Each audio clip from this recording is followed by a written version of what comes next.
Dávaj pozor a uč sa odo mňa. Tum, tu, tu, tu, tum, tu, tu, tu, tum. Tum, tu, tu, tu, tu, tu, tu, tu, čuk, čuk, čuk, čuk, čuk, čuk, čuk. Vidíš? No, to sa ti raz v živote určite zíde. Ty? Si to naozaj ty? Leoparda človeče, to je super.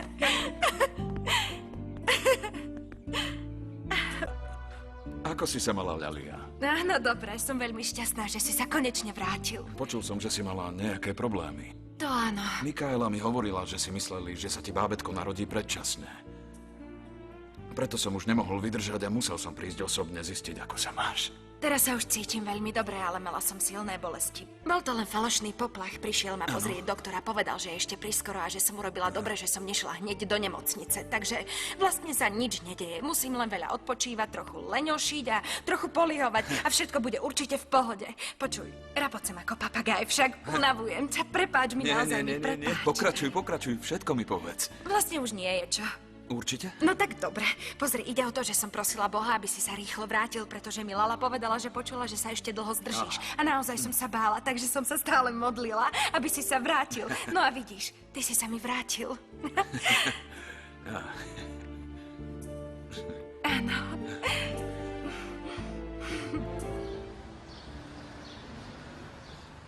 Balbina!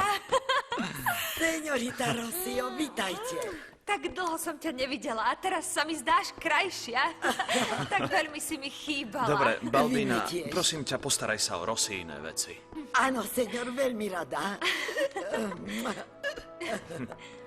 Poď sem, sestrička. Moja krásna. Ale teraz sa ma už nezbavíš.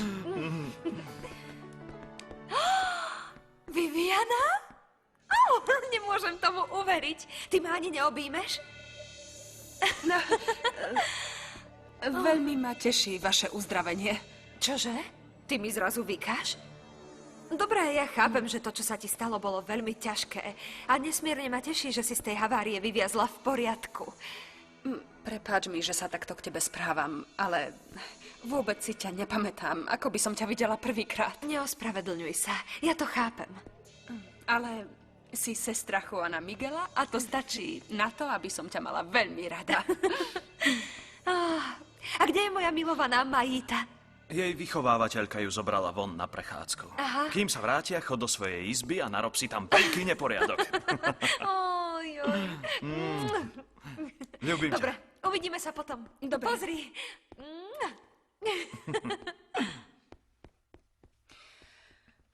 Chcem s tebou hovoriť. Výborne. Skvelý nápad.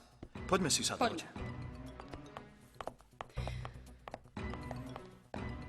Chcem s tebou hovoriť o Majitinej vychovávateľke. Dobre, a čo sa deje? Prepustím ju. Ešte dnes jej poviem, aby odtiaľto odišla. Prepustíš senioritu Blanku? Povedz mi dôvod. Tá ženská to nemá v hlave v poriadku. A na základe čoho to tvrdíš? Niečo s ňou nie je v poriadku. To niečo sa mi nepáči. Je to... Mám z toho strach. Máš strach? Viviana, prosím ťa. Nesmej sa! Minule sa na mňa pozerala takým veľmi zvláštnym spôsobom. Ako keby jej oči boli dve dýky, ktoré ma chcú prebodnúť. Toto je absurdné. Dosť už. Takže ty mi neveríš? Pre Boha, Viviana. Pri hocikom inom ti to uverím. Ale pri seniorite Blanke nie, ona je to tá najmierumilovnejšia osoba, akú som kedy stretol. V každom prípade v tomto dome nezostane. To je nehorázny nezmysel. A ja chcem, aby tu zostala. Vieš, keď som ťa zbadala vo dverách, takmer som neuverila vlastným očiam. Bola som presvedčená, že sa mi to sníva. To si nemohol byť ty, kto tam stál. Už som nemohol byť odtiaľto dlhšie preč, Lalia. Zrazu som cítil, že sa sem musím vrátiť. Čo najrýchlejšie. No vieš, bol to zvláštny pocit. Vážne? A prečo? Vysvetli mi to. Niečo ma poháňalo vrátiť sa domov. Ako keby ma volal nejaký hlas. Á, tak to bol určite môj hlas. Keby si vedel, koľkokrát som ťa volala. Neviem, ale myslím si, bolo to niečo silnejšie.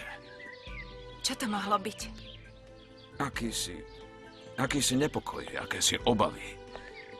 Ako keby som tu niečo nechal, čo už nenájdem. ak sa sem čo najrýchlejšie nevrátim. Bolo to ako istá predtucha, že ti hrozí nejaké nebezpečenstvo.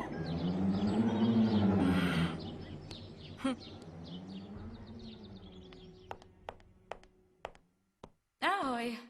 Povedali mi, že si tu. Blahoželám. Ako pokračujú druhé medové týždne? Prečo mojej žene rozprávaš veci, o ktorých by nemala vedieť? Myslíš tú francúzsku? Myslím to, čo sa stalo pred rokmi z Maričuj. Nie. Ale o tomto som ja Viviane nehovorila. Tak od koho sa to potom Viviana dozvedela, ak nie od teba? Prisahám ti, Juan Miguel, že odo mňa to Viviana nemá. Zrejme jej to povedal niekto iný. Neverím ti ani slovo. Musíš mi veriť. Ale prečo? Ty mi neveríš, lebo si myslíš, že nedokážem udržať tajomstvo? Po celý čas som ti dokazovala svoju lojalitu, Juan Miguel. A vieš čo? Teraz ti niečo poviem. No tak povedz. Viem, kde je Maričuj.